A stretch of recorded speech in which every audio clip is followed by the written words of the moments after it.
707 특임단 소속 정하윤이 전화 통화 중 엄마를 협박하는 남자 목소리를 듣고 급히 휴가를 내어 서울로 향했는데 폭력 조직이 요양원을 빼앗으려 엄마를 괴롭히고 있었습니다.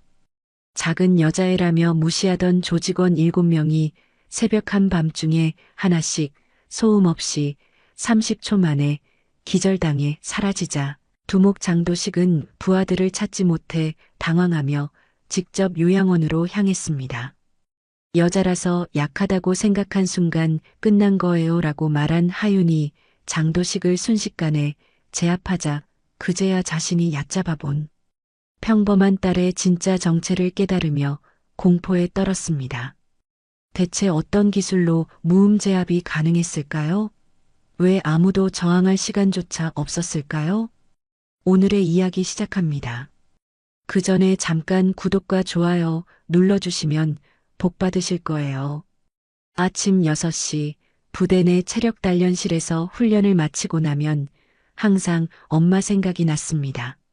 아직 어둠이 남아있는 새벽 공기를 마시며 샤워실로 향하는 발걸음이 무거워지곤 했죠. 707 특임단 소속으로 이곳에서 복무한 지 벌써 3년째. 그동안 엄마와 제대로 된 대화를 나눈 기억이 손에 꼽을 정도밖에 없었습니다. 전화기 너머로 들려오는 엄마의 목소리는 언제나 밝았어요. 하윤아, 잘 지내지? 엄마는 괜찮으니까 걱정하지 마. 하지만 저는 알고 있었습니다. 그 밝은 목소리 뒤에 숨겨진 피로와 걱정을 말이죠. 무릎 수술을 받은 지 반년이 지났지만 여전히 요양원에서 환자분들을 돌보며 하루하루를 버텨내고 계셨거든요. 정미경, 제 엄마의 이름입니다. 25살에 저를 낳으시고 혼자서 저를 키워내셨죠. 요양보호사라는 직업을 가지게 된 건 제가 중학교에 들어간 후였습니다. 사람을 돌보는 일은 힘들지만 보람이 있다고 하시던 엄마의 말씀이 아직도 기억나네요. 하지만 그 보람 뒤에는 낮은 임금과 사회적 편견, 그리고 육체적 고통이 따라왔습니다. 제가 군에 입대한 이유도 결국은 엄마 때문이었어요. 안정적인 직업을 가져서 엄마를 편하게 해드리고 싶었거든요. 특히 특수부대를 지원한 건 제 자신을 단련시키고 싶었기 때문입니다. 작은 체구 때문에 어릴 때부터 무시당하는 일이 많았는데 그럴 때마다 엄마가 저를 감싸주셨죠. 크기가 중요한 게 아니라 마음이 중요하다고 말씀하시면서요. 훈련소에서 만난 동기들은 처음에 저를 보고 놀라워했습니다. 키 160cm에 몸무게 50kg이 채 안 되는 제가 특수부대에 지원했다는 사실을 믿기 어려워했죠. 하지만 실전 훈련에서 보여준 제 실력을 본 후로는 모두들 인정해 주었습니다. 근접 전투에서만큼은 저보다 뛰어난 사람을 찾기 어려웠거든요. 오늘도 엄마와 통화할 시간을 만들어 보려고 했지만 부대 일정이 너무 빡빡했습니다. 새로운 작전 계획을 검토하고 장비 점검을 마치고 나니 벌써 밤 10시가 넘어 있더군요. 내일은 꼭 엄마께 안부 전화를 드려야겠다고 마음먹으며 잠자리에 들었습니다. 그때는 몰랐죠. 엄마가 얼마나 힘든 상황에 놓여 있는지를 말입니다. 며칠 후 토요일 오후 드디어 엄마께 전화를 드릴 수 있었습니다. 평소보다 일찍 훈련이 끝나서 개인 시간을 가질 수 있었거든요. 전화를 걸기 전부터 가슴이 두근거렸어요. 엄마 목소리를 듣는 것만으로도 하루의 피로가 싹 사라지곤 했으니까요. 여보세요, 엄마. 어머 하윤아, 오늘은 어쩐 일로 이렇게 일찍 전화했니? 엄마의 목소리는 여전히 밝았지만 뭔가 다른 느낌이었습니다. 평소보다 조금 더 작고 어딘가 조심스러운 톤이었죠. 처음에는 그냥 피곤해서 그런가 보다 했는데 대화를 이어가면서 점점 이상함을 느꼈습니다.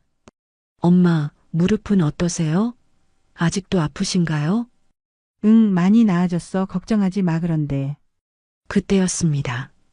전화기 너머로 들려온 낯선 남자의 목소리. 아줌마, 전화는 짧게 하세요. 우리도 할 말이 있으니까. 거친 사투리와 협박하는 듯한 어조가 제 귀에 선명하게 들려왔어요. 엄마는 급하게 말씀하셨습니다. 하윤아, 엄마 괜찮으니까 걱정하지 말고 부대 일에만 신경 써, 알았지? 엄마, 지금 누구랑 계세요? 방금 남자 목소리가. 아니야, 아무것도 아니야. 그냥 요양원에서 일하다 보니까. 하윤아, 엄마 먼저 끊을게. 뚝. 전화가 끊어졌습니다. 제 손은 떨리고 있었어요. 7년간 특수부대에서 단련된 직감이 강하게 경고하고 있었습니다. 엄마가 위험에 처해 있다는 걸 온몸으로 느꼈죠. 그 남자의 목소리, 협박하는 듯한 어조, 그리고 엄마의 떨리는 목소리. 모든 게 심상치 않았습니다. 다시 전화를 걸어봤지만 받지 않으셨어요.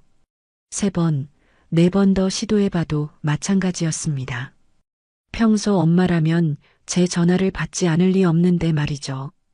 가슴속에서 불안감이 점점 커져갔습니다. 그날 밤 잠을 이룰 수가 없었어요.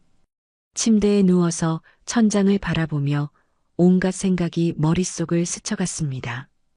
혹시 엄마가 누군가에게 협박을 받고 있는 건 아닌지, 아니면 요양원에서 무슨 문제가 생긴 건 아닌지, 제가 부대에 있는 동안 엄마 혼자서 어떤 어려움을 겪고 계신 건 아닌지 온갖 걱정이 밀려왔습니다. 새벽 3시가 넘어서야 결심을 내렸어요. 내일 아침 첫 번째로 할 일은 부대장님께 급한 휴가를 신청하는 것이었습니다. 엄마에게 무슨 일이 일어나고 있든 저는 딸로서 엄마 곁에 있어야 했거든요. 월요일 아침 6시, 평소보다 1시간 일찍 일어나서 부대장 사무실로 향했습니다. 복도를 걸으며 어떻게 말씀드릴지 머릿속으로 정리했어요. 특수부대에서는 개인적인 사유로 급작스럽게 휴가를 내는 것이 쉽지 않거든요. 하지만 이번만큼은 어떻게든 허락을 받아야 했습니다. 부대장님, 급한 가족사로 3일간 휴가를 신청하고 싶습니다. 정하윤 중사, 갑작스럽네. 무슨 일인가? 어머니께서 건강상 문제가 있으신 것 같습니다. 자세한 사정은 직접 확인해 봐야 할 것 같아서요. 부대장님은 제 평소 근무 성실성을 알고 계셨기 때문인지 더 이상 묻지 않으시고 휴가를 승인해 주셨습니다. 가족이 우선이지. 빨리 다녀와. 부대를 나서며 민간 복장으로 갈아입었어요. 청바지와 후드티, 그리고 운동화. 평소 군복을 입고 있을 때와는 전혀 다른 모습이었습니다.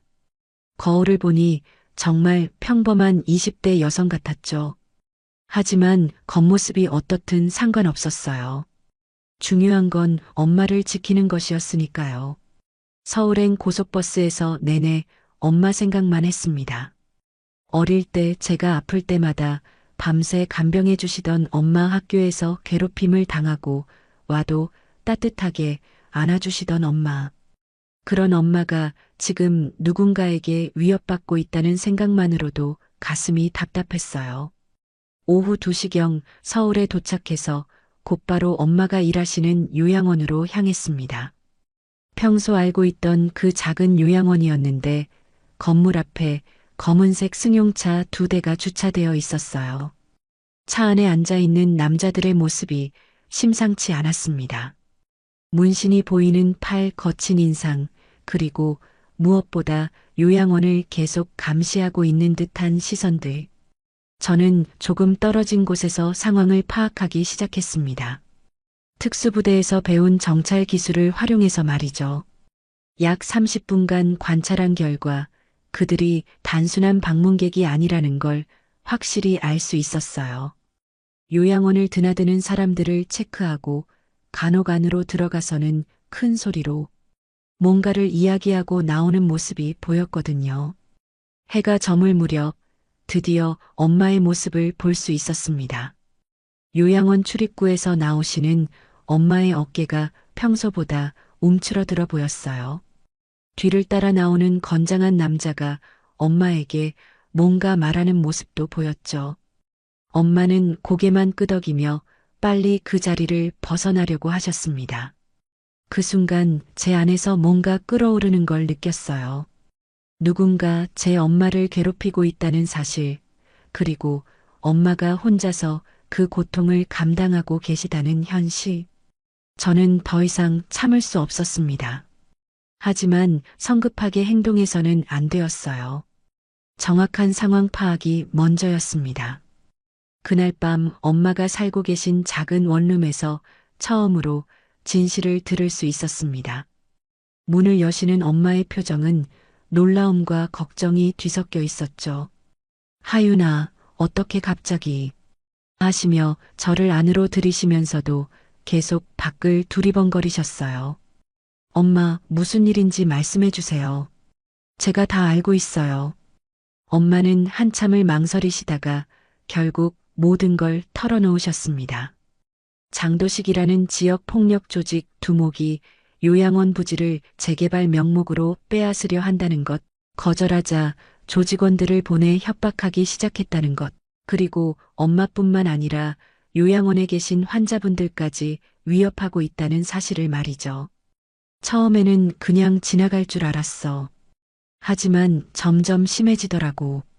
어제는 아예 요양원 안까지 들어와서 환자분들 앞에서 큰 소리를 쳤어. 그분들이 얼마나 무서워하셨는지. 엄마의 목소리가 떨리고 있었습니다. 제 가슴 속에서 분노가 치밀어 올랐어요. 하지만 겉으로는 침착함을 유지했습니다. 엄마, 경찰에는 신고 안 하셨어요? 신고해봤지. 하지만 증거가 없다고, 그리고 설령 잡아가도 금방 나온다고 하더라고.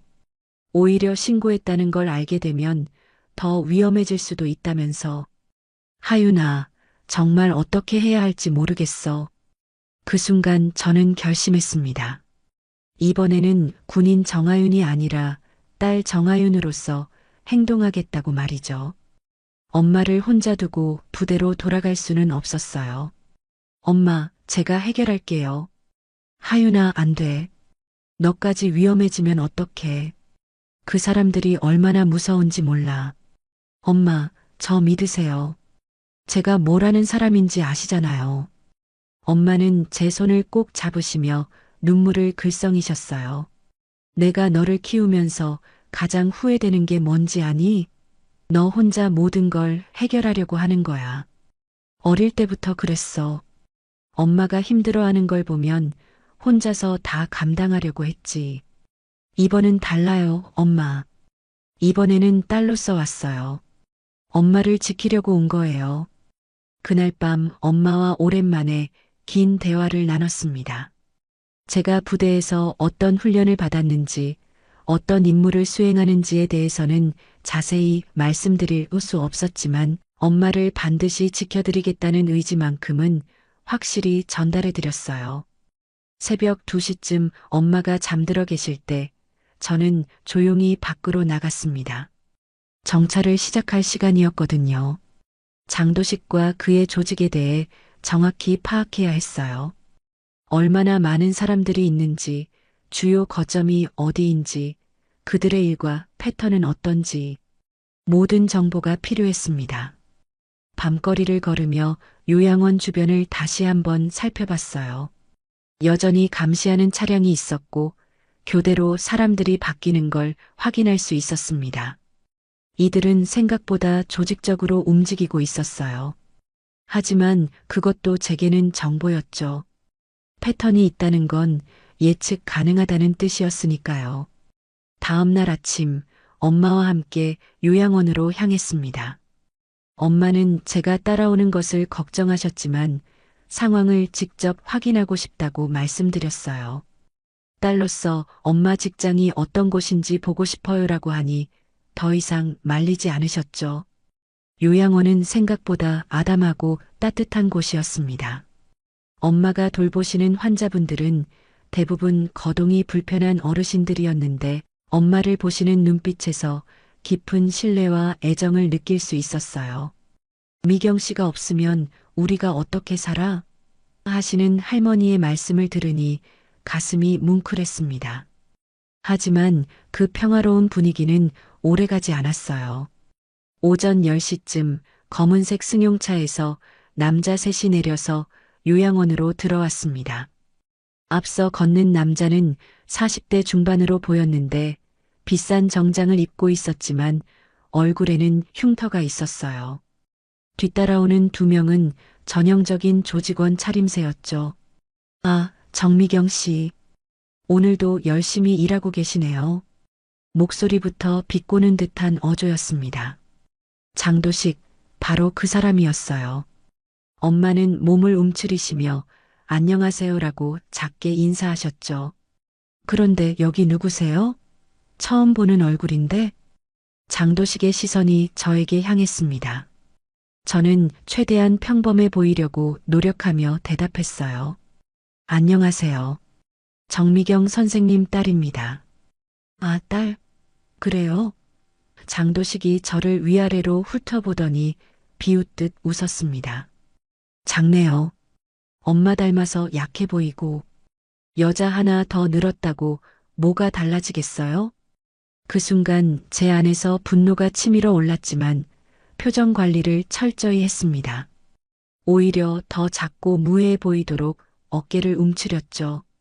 적을 과소평가하게 만드는 것, 그것이 첫 번째 전략이었거든요. 미경 씨, 우리 이야기 다 끝난 줄 알았는데 아직도 여기 계시네요. 언제까지 버틸 건가요? 환자분들도 계속 불안해 하시는데. 엄마는 떨리는 목소리로 대답하셨어요. 조금만 더 시간을 주세요. 환자분들 갈 곳을 찾아드려야 해서. 시간? 이미 충분히 줬죠. 다음 주까지입니다. 그때까지 안 나가시면 뭐. 환자분들한테도 미안한 일이 생길 수 있어요. 노골적인 협박이었습니다. 장도식은 말을 마치고 제게 다시 한번 시선을 던졌어요. 딸이라고 해서 뭔가 달라질 줄 알아요? 여자애 하나 늘어봤자 우리한테는 아무것도 아니거든요. 그들이 나간 후 요양원 안은 무거운 침묵에 휩싸였습니다. 환자분들은 모두 불안해하셨고 엄마는 자책하고 계셨어요. 하윤아, 미안해. 너까지 이런 꼴 보게 해서. 엄마, 괜찮아요. 오히려 잘 됐어요. 이제 정확히 누가 누군지 알았으니까요. 그날 저녁 본격적인 정찰에 나섰습니다. 장도식의 사무실 위치, 조직원들의 숫자, 일일 동선까지 모든 걸 파악해야 했어요. 특수부대에서 배운 도시 정찰 기술을 총동원했습니다. 그들은 제가 그저 작은 여자애라고 생각하고 있었기 때문에 경계심도 별로 없었죠. 밤 11시부터 새벽 4시까지 5시간 동안 수집한 정보는 상당했습니다. 핵심 조직원 7명, 주요 거점 3곳, 그리고 그들의 취약점까지. 이제 행동에 옮길 시간이었어요. 새벽 5시 모든 준비를 마쳤습니다. 특수부대에서 익힌 무음 제압 작전을 실행할 시간이었어요. 제가 계획한 건 간단했습니다. 외부와의 연락을 차단하고 조직원들을 하나씩 무력화시키는 것. 무기는 필요 없었어요. 제 손과 전략만으로도 충분했거든요. 첫 번째 목표는 요양원 앞에서 감시하고 있던 차량이었습니다. 새벽 교대 시간을 노렸죠. 한 명이 차에서 내려서 담배를 피우러 갔을 때 저는 조용히 접근했어요. 뒤에서 목을 압박하는 슬리퍼 홀드, 3초 만에 의식을 잃고 쓰러졌습니다. 차 안에 있던 다른 한 명도 마찬가지였어요. 창문을 통해 들어가서 앞점을 눌러 기절시켰죠. 두 번째는 장도식의 사무실 근처에 있던 조직원들이었습니다. 골목 어귀에서 술을 마시며 큰 소리로 떠들고 있었는데 제게는 오히려 좋은 기회였어요. 술에 취해 있으면 반응 속도가 느려지거든요. 한 명씩 어둠 속으로 끌어들여서 제압했습니다. 그들이 무슨 일인지 알아차리기도 전에 모든 게 끝났어요. 세 번째 목표는 가장 까다로웠습니다. 장도식의 오른팔격인 남자였는데 혼자서 늦은 시간에 도시락집에서 야식을 사가지고 사무실로 돌아가는 중이었어요. 키도 크고 덩치도 있어서 정면 승부는 피해야 했죠. 대신 그가 사무실 계단을 올라갈 때를 노렸습니다. 뒤에서 발목을 걸어 넘어뜨린 후 재빨리 관절을 꺾어서 움직이지 못하게 만들었어요. 이 모든 과정에서 어떤 소음도 나지 않았습니다.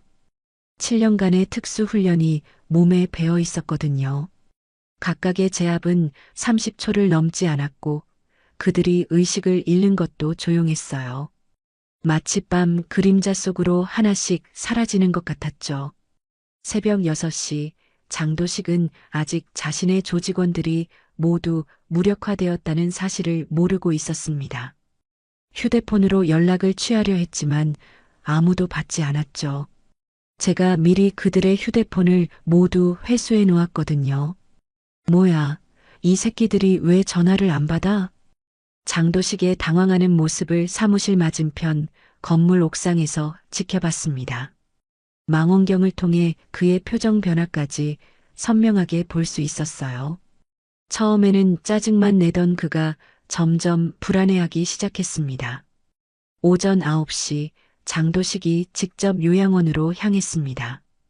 평소보다 빠른 속도로 운전하는 걸 보니 상당히 조급해하는 것 같았어요.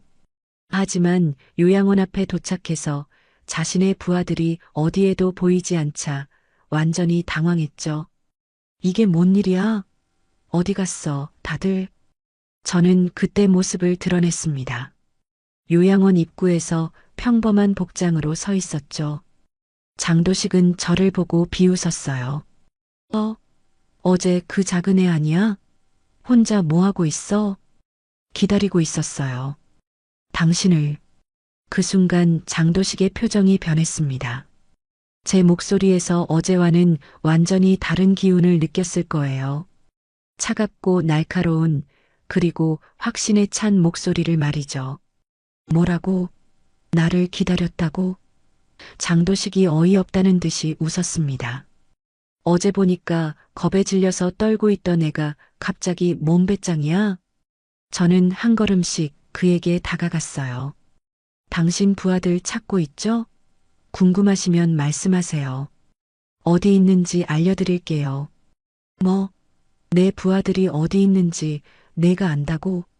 장도식의 얼굴에 당황스러운 기색이 스쳤습니다. 설마 너가 뭔가 했다는 건 아니겠지? 여자의 주제에? 여자라는 이유로 약하다고 생각한 순간 당신은 이미 끝난 거예요. 그 말이 끝나자마자 장도식이 주먹을 휘둘렀습니다. 예상했던 반응이었어요. 화가 나면 이성을 잃고 무작정 달려드는 타입, 그런 사람들을 상대하는 건 어렵지 않았거든요. 저는 몸을 살짝 옆으로 피하면서 그의 팔목을 잡았습니다. 동시에 발로 그의 무릎 뒤쪽을 걸어서 균형을 무너뜨렸죠. 장도식은 그대로 앞으로 넘어졌고 저는 그 순간 그의 등 뒤로 돌아가서 팔을 비틀어 올렸어요.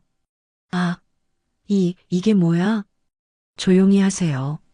소리 지르면 더 아플 거예요. 장도식은 제 힘에 완전히 제압당했습니다. 그제야 상황을 파악한 듯 했어요. 자신이 얕잡아 본 작은 여자애가 실제로는 자신과 조직원들을 모두 무력화시킬 수 있는 사람이라는 걸 말이죠. 너 대체 누구야? 경찰이야? 그런 건 중요하지 않아요. 중요한 건 앞으로 정미경 선생님과 이 요양원에 절대 접근하지 않는다는 거예요. 저는 그의 팔을 조금 더 비틀었습니다. 부러지지 않을 정도로 하지만 충분히 고통스럽게 말이죠. 알겠어요? 알겠어. 그만 놔줘. 진짜로요? 다시는 이곳에 오지 않겠다고 약속할 수 있어요? 약속한다고. 정말로. 저는 그를 놓아주었습니다. 장도식은 바닥에 쓰러진 채로 어깨를 만지며 신음했어요. 그리고 저를 올려다보며 말했죠. 너 같은 애가 어떻게 내 부하들을 다? 궁금하시면 경찰서에 가서 직접 확인해 보세요. 지금쯤 다들 깨어나서 상황 설명하느라 바쁠 거예요. 사실 저는 조직원들을 기절시킨 후에 익명으로 경찰에 신고를 해뒀었어요. 폭력 조직 활동 의혹과 함께 그들이 있는 위치까지 정확히 알려드렸죠. 증거품으로 협박에 사용했던 흉기들도 현장에 남겨뒀고요. 이제 선택하세요.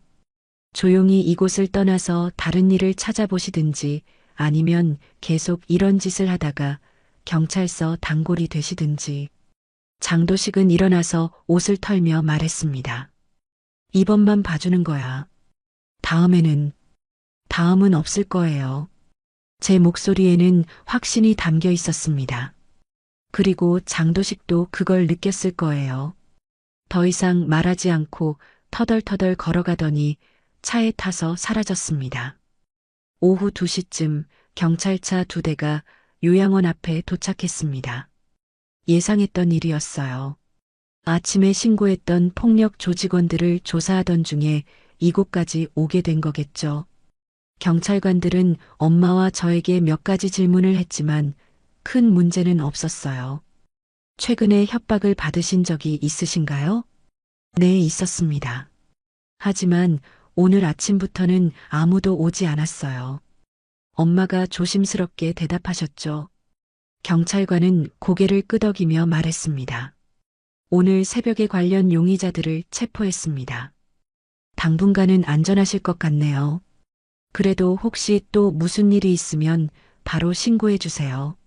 경찰이 떠난 후 요양원은 오랜만에 평화를 되찾았습니다. 환자분들의 얼굴에도 안도의 표정이 떠올랐어요. 특히 김할머니께서는 제 손을 꼭 잡으시며 말씀하셨죠. 하윤이 덕분에 우리가 편안해졌구나. 미경이가 딸 자랑을 그렇게 많이 했는데 이제야 왜 그랬는지 알겠어. 저녁 무렵 엄마와 함께 요양원 근처 작은 식당에서 저녁을 먹었습니다. 오랜만에 엄마와 단둘이 앉아서 밥을 먹는 시간이었어요. 엄마는 계속 제 얼굴을 바라보시며 걱정스러운 표정을 지으셨죠. 하윤아, 다치지는 않았지? 오늘 아침에 무슨 일이 있었던 거니? 괜찮아요, 엄마. 그냥 대화를 좀 나눴을 뿐이에요. 대화라고? 그 사람이 그렇게 쉽게 포기할 리가 없는데. 저는 엄마의 손을 잡으며 말씀드렸어요. 엄마, 저 믿으세요. 이제 정말 끝났어요. 더 이상 누구도 엄마나 요양원을 괴롭히지 못할 거예요. 엄마는 한참 동안 제 눈을 바라보시더니 천천히 고개를 끄덕이셨습니다. 우리 딸이 언제 이렇게 의젓해졌을까? 어릴 때는 그렇게 작고 여렸는데 엄마가 저한테 그랬듯이 저도 이제 누군가를 지킬 수 있게 된 거예요.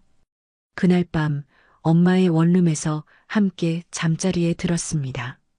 어릴 때처럼 같은 이불을 덮고 나란히 누워서 이런저런 이야기를 나눴어요. 부대에서의 생활, 앞으로의 계획, 그리고 엄마의 건강에 대해서도 말이죠. 하윤아, 엄마가 너한테 미안해. 혼자서 모든 걸 해결하게 해서. 엄마, 그런 말씀하지 마세요. 저는 엄마 딸이잖아요. 엄마를 지키는 건 당연한 거예요. 새벽 5시, 엄마가 아직 주무실 때 조용히 일어났습니다. 부대로 돌아가야 할 시간이었거든요. 침대 맡 탁자에 짧은 편지를 남겨뒀어요. 엄마, 조용한 방패는 가장 먼저 맞서고 가장 늦게 무너집니다. 엄마가 저한테 그래주셨듯이 저도 엄마의 든든한 방패가 되겠어요. 사랑해요. 버스 터미널로 가는 길에 휴대폰으로 마지막 확인을 했습니다. 장도식과 그의 조직은 완전히 해체되었고 관련 수사도 마무리 단계에 있었어요.